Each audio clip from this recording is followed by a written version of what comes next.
Procedurally generated, permanent death, roguelikes allow their unique mechanics to be incorporated into any genre, resulting in a sea of diverse games with infinite possibilities. And with new unique roguelikes being released every single day, I like to play and analyze the ones that may not have had the chance to shine yet. If that sounds interesting, welcome to the series where we learn what works, what doesn't, and why, all in search to find the next big roguelike. Villages and dungeons. This seems to be a deck building roguelike of some sort, which apparently seems to focus on kind of like a auto battler system with one-on-one combat. Now, what grabbed my attention at first of all, I kind of like the pixel art vibe, art style that you don't really get to see very often in deck building games in my experience. But also, this is a game that seems to have quite a lot of content from just the looks of it.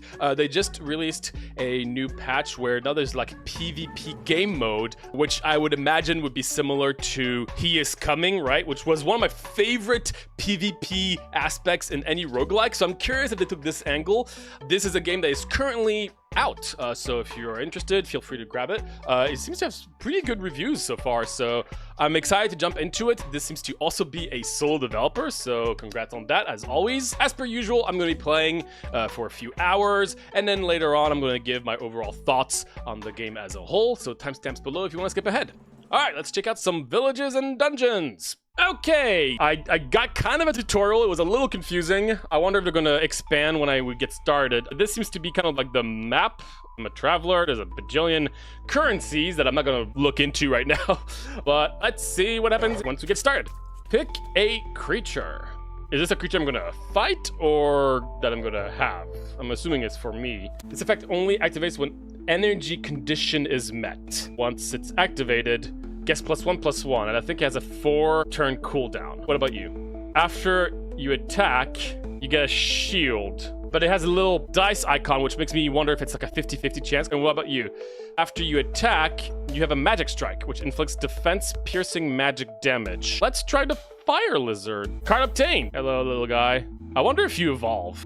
Fusion cards. Interesting. So let's go here now. Is this a fight? An event. Oh, we already have an event. Okay, an event before a fight. All right. Dead traveler. That's unfortunate. There are the remains of a dead traveler, rags and tattered gear wrapped around broken bones. It's unclear why he died, but searching carefully might yield something useful. After some searching, you found some cards. Check them out. They're not unit cards. These are other cards, which I think also just kind of happen by themselves. I need to have a fight before anything. That's why I kind of wish they would give me a fight before I would choose cards. I mean, I'm going to take the basic stuff. Wait. No. I want to go for fire stuff, right? Maybe? I don't understand any of this stuff, so I'm going to take the wild power. Screw it. Thank you. So we have a fight here, but we can also go left, which I'm very curious about. Another event. Oh, okay. There's so many dead travelers here. Oh, boy. I'm just gonna take this. I'm just gonna take the stats for now because I don't want to get too overwhelmed without understanding. Okay, you know what? I'm just gonna do a fight because I need to know how things work. Oh my gosh, the music! Whoa! That is not the music I expected. It went really hard. Okay, got it. Cool. I'm gonna fight this so I can just understand how things work. Oh wait, everything is automatic. I forgot to place cards. I think it's a magic strike.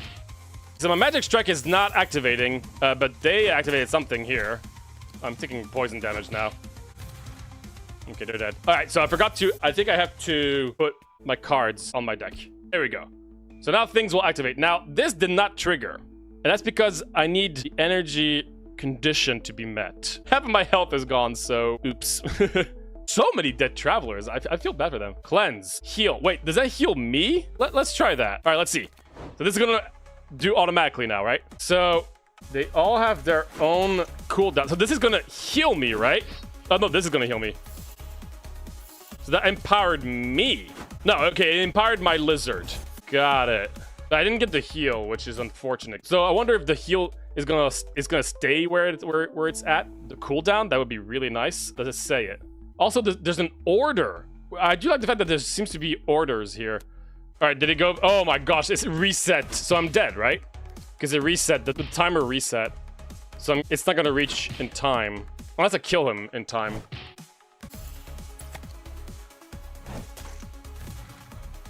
Okay. So I think I'm just dead here, right? I think there's nothing I can do. Hello, Light Guardian. So can I run? Choosing run will allow the enemy to attack you for 1 turn. If you survive, you can escape successfully. Well, I can't survive 1 turn, so... Take me! Bonk. Well, restart. So I can either restart a Soul Reforge. You confirm to start a new game. Previously explored dungeons will be lost. What does that mean? Oh, is this like a hardcore experience? Like full on? I do multiple dungeons and then I can just die and lose everything from the start? So, okay, I can only equip one of these things. I have 2 water, so now after I attack, I get a shield. Am I correct? Did I finally do something correctly? Let's see. When you attack, I now have a shield. Magic Strike 4. Attack. Dice win. I got a shield! Yay! Got it. I think I finally understand a little bit more. So you are trying to just match certain elements to make things work. So now every time I attack, I have a 50% chance of having a shield. And I think it has a 2 cooldown, but I don't understand how some of them also have a cooldown here and here. I'm still screwed. So what do you do? No special effects. You have a Magic Strike though. What does Magic Strike do again? Inflicts defense piercing magic damage. Well, hopefully that doesn't trigger. Can you give me a shield? I won! I got a shield! Nice. Absorbed. I missed my shield. I got my shield again. But that's gonna go through me, right? I'm dead. Well, wow, I need healing. So this is what I need. I'm finally getting excited about actually getting a run going because I understand how the mechanics work a little bit more now, and just being able to try to do some synergies with different elements sounds pretty interesting. Ooh, heal. Oh, it's a long cooldown, but if we have a lightning, then it will go faster. Okay, I'm liking where this is going. What is all this stuff? There's a frog! Let's see what the frog is. Hello, frog! Found a portly frog man. It waves at you. After approaching, it takes out a card album to show you. Trade. Oh, dealer's currency. Oh, I can sell some stuff too? So, one interesting thing is that you're really limited in space. So if I understand correctly, you can fuse cards, right? So if I had like 3 radiant belts, would it go to level 2, right? That would be my guess. So I'm trying to find another radiant belt. I think it's a little unclear what it means by 3 cards of the same type. It's just like 3 support or 3 creatures? I don't know. I would imagine you can fuse 3 of the same card to level them up, right? Because there's different levels for each card. That would be my guess. Hello, frog. We haven't seen the quicken activate. Oh, I did not get the heal. Are you kidding me? No, I didn't get the heal. No! Oh, I got the heal. Let's look at this thing. Event. Found a radiant statue. Could it permanently increase life? Oh, whoa. Wow, that's a 50% increase in my health? Yes, please. Yes! I can try it. Ha! Moment of truth. Okay. Boom, boom, boom. What do you think? Nah, didn't work. It did give me a level 2 of the same element. So now we look... Okay. Oh man, I really wish you could look at your inventory while going through this because it's pretty important to know if I have water and this, right? So now I can do this and this. Actually, should I get rid of this? Okay, I'm liking this. Oh, this is really interesting. There's not many cards to play with, which I actually think is pretty cool. So now I have this, which gets quickened thanks to this, and this also gets to dispel and cleanse thanks to this and this. Actually, even the tiny serpent. So I have these 4 cards synergizing off each other. That's pretty exciting. All right, let's do an elite. Warning, you encounter an elite. It's stronger than regular foes. Let's review combat tactics. Elite bosses have enhanced traits. Display here, hover for details. After assessing enemies, you could freely adjust your deck. Analyze adapt counter key to defeating strong foes. I like how you can change your deck before starting. So what do you do exactly? On battle begin, gain resistant magic. Magic damage by 1. I'm not doing any magic damage, so that's fine. I can deal with this. Here we go. Got my shield. Missed my shield. So then you're gonna attack twice, right? And both times you can give me a shield. Yes! Oh, that's sick. Oh, I love it. Woo! Oh, buff dispelled. Oh my goodness. We are cooking. I wonder if there's like a situation, like a thing where if the fight lasts too long, everybody starts taking damage kind of deal. Because I could imagine this game going infinite in certain builds, right? Boom! Easy game. So let's fuse some monsters.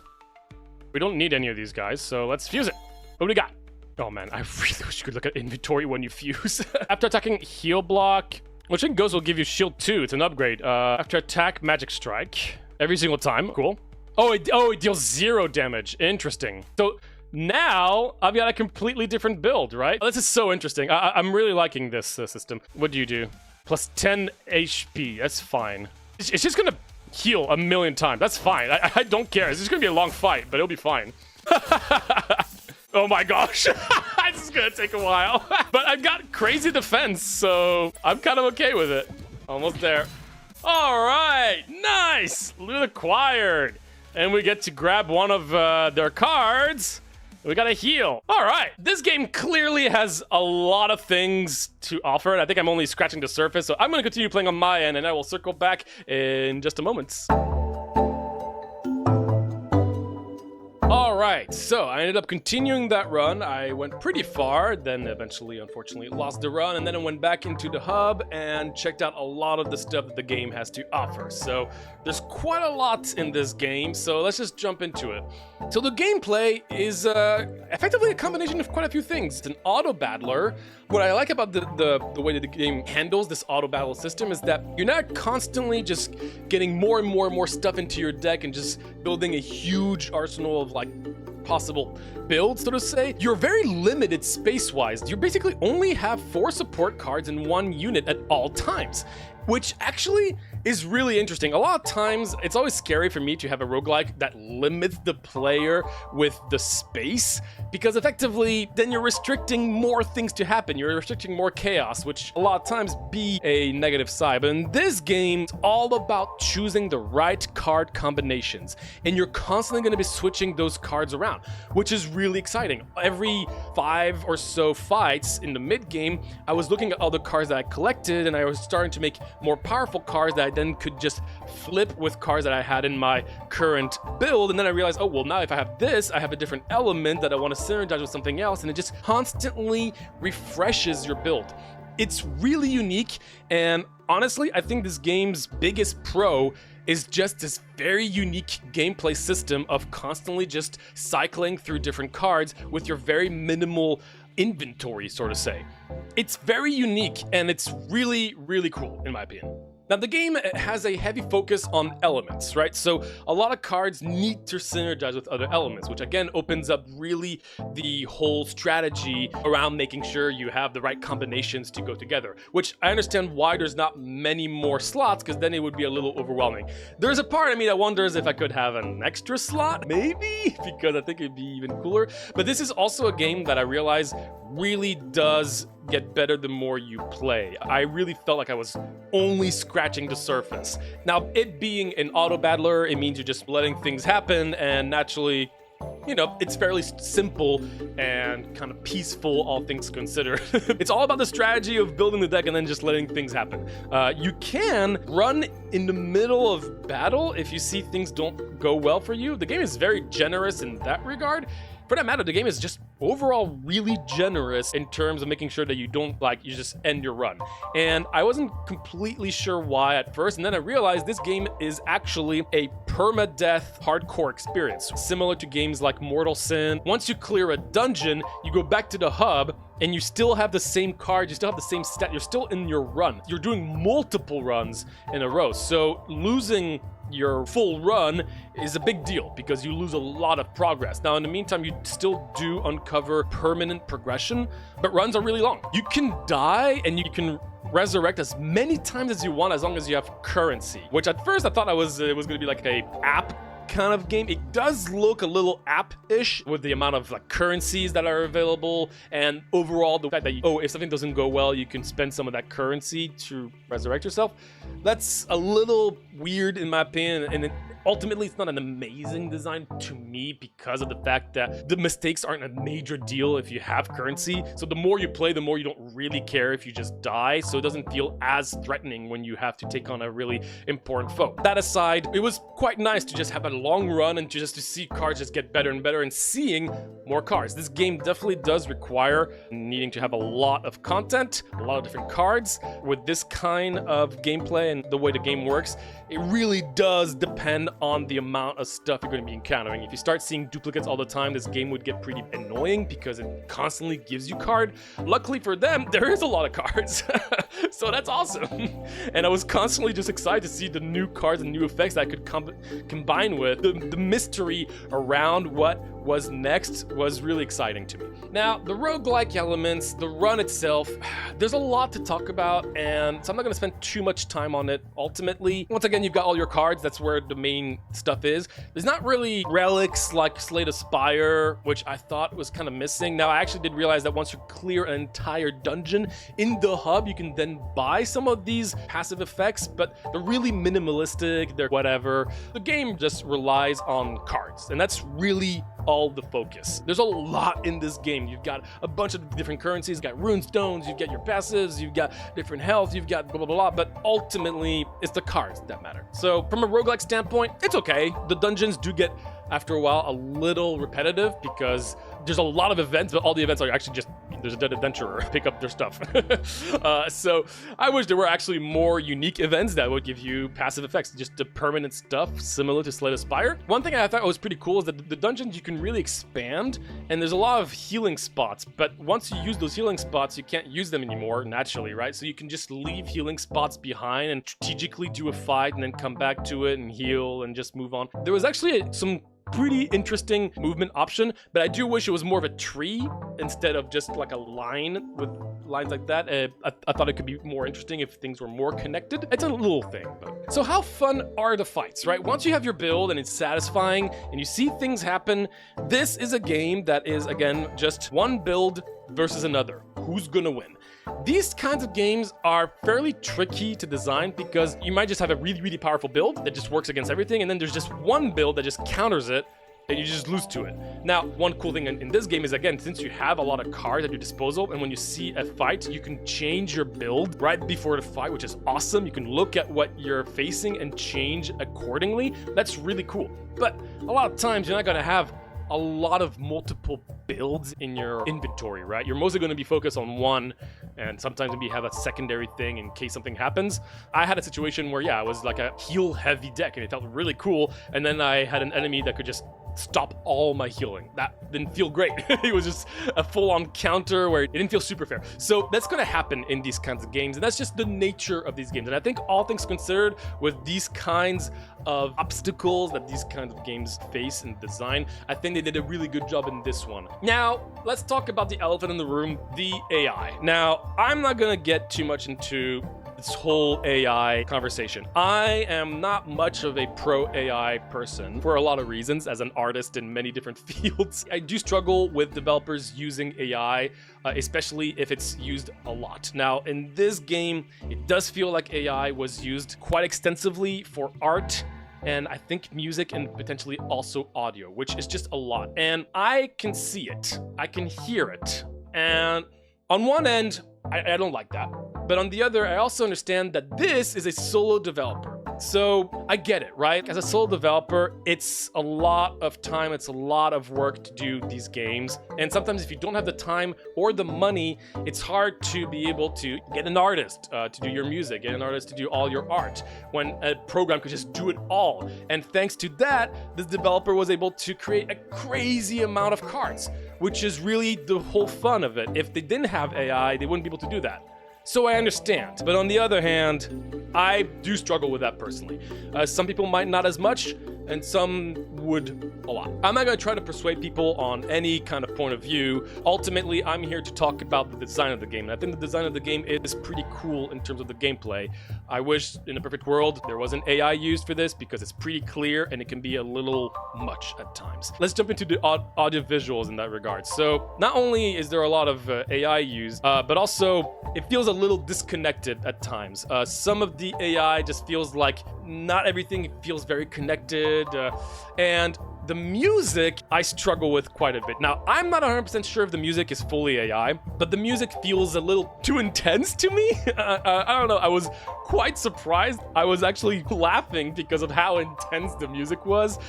For a game that is an auto battler, that's not really how I envisioned the music. Now, this is purely just taste. Obviously, I'm not saying this is right or wrong, but the music did throw me off, and sometimes there would be vocals in some of the tracks, and the vocals felt really weird, so I imagined it was AI, and I felt out of place. Unfortunately, as a musician, I'm not a huge fan of the music. I think it feels a little displaced. I think they could have gone much more for a fantasy-oriented thing, but again, music is a taste, right? So that's not the right thing to do. It was just my own opinion here. And the art, again, I like the pixel art aspect, and I think the hub looks pretty cool. I just wish it was done fully by an artist. So that's the end for the AI conversation here. Now, in terms of the full context of the game outside of the run, there's a lot in this game. You've got a PvP system, which I was right, does seem to be similar to He Is Coming, right? So people make their own build and then you fight. And I love that. I like this system a lot. I thought He Is Coming's PvP was really, really unique. They did another system like that here, and I think I haven't really explored a lot of it, but I think it's cool to have these kind of things. So you draft a deck, and then you face other people that also drafted decks. That's cool. There's different shops outside of runs where you can have your relics, as I talked again previously. There's also a craftsman that can give you some runes, which are also a different kind of passive effect. You've got scholars for different achievements. There's an obelisk, which I still am not completely sure what it is. You got permanent progression in some way, a bunch of currencies that you can use to buy all this stuff. There's a lot. This seems to be a game that, if you really like it, you're going to be spending a lot of time on it because the game has a lot to offer. And once again, with the amount of cards available, it sounds like people are not going to get tired playing this game. That being said, there are still a lot of elements that I think the game could improve on. So I'm just going to jump into some notes that I wrote down here. First off, when starting the game, it's very overwhelming. I think the tutorial was not super clear. The fact that there wasn't like a fight at the beginning when you start playing the game with tutorial as you're playing to kind of give the player an understanding of how things work. That was rough for me because there was just a text tutorial before I even saw what combat looks like. So I wish it eased you in a little bit more. A lot of the early game stuff that you'll be encountering, there's no scaling during battles. What I mean by that is that a lot of the effects are all temporary effects given against each other. So you're going to be in situations where fights are just going to last almost forever, where you're healing and then dealing 1 damage, and then they're healing and then they're doing 1 damage, constant scenarios. And since there's no inherent scaling, at least not until later, I realized I would get into situations where battles just felt they were just going on forever. Now, there is a speed up button. I mean, outside of the speed up thing, just inherently the design of just a battle just going on forever is kind of like, sure. But the speed up, it's very nice to have this function, but the audio, considering that, again, music, but also audio is very intense. When things speed up, the audio also, it all gets close to each other, and it's just very loud and very hectic. I just wish things were toned down a little bit, but this is just taste. Again, audio and visuals is taste, but it felt a little overwhelming to me. There's a system where once you've beaten an elite fight, you get one of their cards, but it's random. And at first, when you see the card rewards, it shows you all the cards, and it says that they're going to be randomized, and you have to choose one. It's like, oh, so they're gonna flip it, and I'm just gonna have to follow and try to find the right one. And I was excited about it, but it wasn't that. It was just purely random. This is just, again, another just a preference thing, but I think it would have been cool to have this kind of mini game where it just shuffles really quickly, but in a way where it wouldn't be like, if you're used to it, you always get the right one, or it's just too fast, you can't do it. But like actually hard, so you can never truly know where it is at all times, so you don't always cheat and get exactly what you want. I think it would have been fun. Obviously not necessary, but something I thought would be cool. There's a few quality of life things here and there. I feel like when you get a certain kind of card reward, when you get a fusion or something like that, you can't look at your inventory in a game where it's all about combination of cards. That felt a little unfortunate, so I do hope they just add the option to always be able to look at your inventory. Most of the time you can, but there are certain instances where I couldn't, and it felt a little annoying. Speaking of fusion cards, one thing I want to bring up that I think is really cool in this game is the fusions. It's actually really cool to be able to, again, like you have to choose either the right element or the right level or the right type of cards, and then you can fuse into a next level card. And that's how you discover new cards, but you still have to strategize which of the cards you want to get rid of in case you might find something that's going to be powerful. Then you can re-roll it. They're quite generous in the re-roll mechanic in that system, which I think is great because there's a lot of cards and you do want to find specific combinations. I thought the fusion was really cool. I wish it would be more generous with the money aspect so you can fuse more often, because I think that's where some of the most fun I've had was fusing things.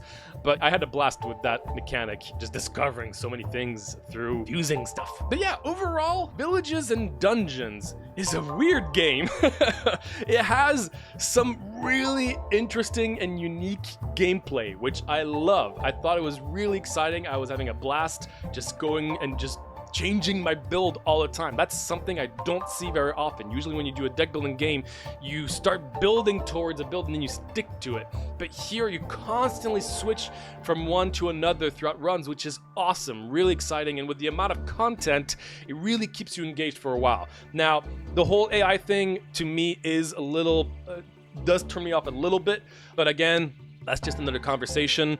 I think the game can be a little confusing. I think they can tone down personally on some of the artistic choices of the game and just make things a little more clear through just more simple tutorials and just better ways to get people into your game. Because I do feel like people that are committed to this game would love it, but getting into it seems pretty tough. And with the different game modes and just all the different things you can do and unlock and experience, this game is a bunch of stuff. So thank you so much for sending us Villages and Dungeons and using the skip the line option. We really appreciate your support and really helps the channel out. If you're interested in sending us one of your games, feel free to check out the form in the description below for a chance to being featured at one of the future episodes of the series. And yeah, that's about it.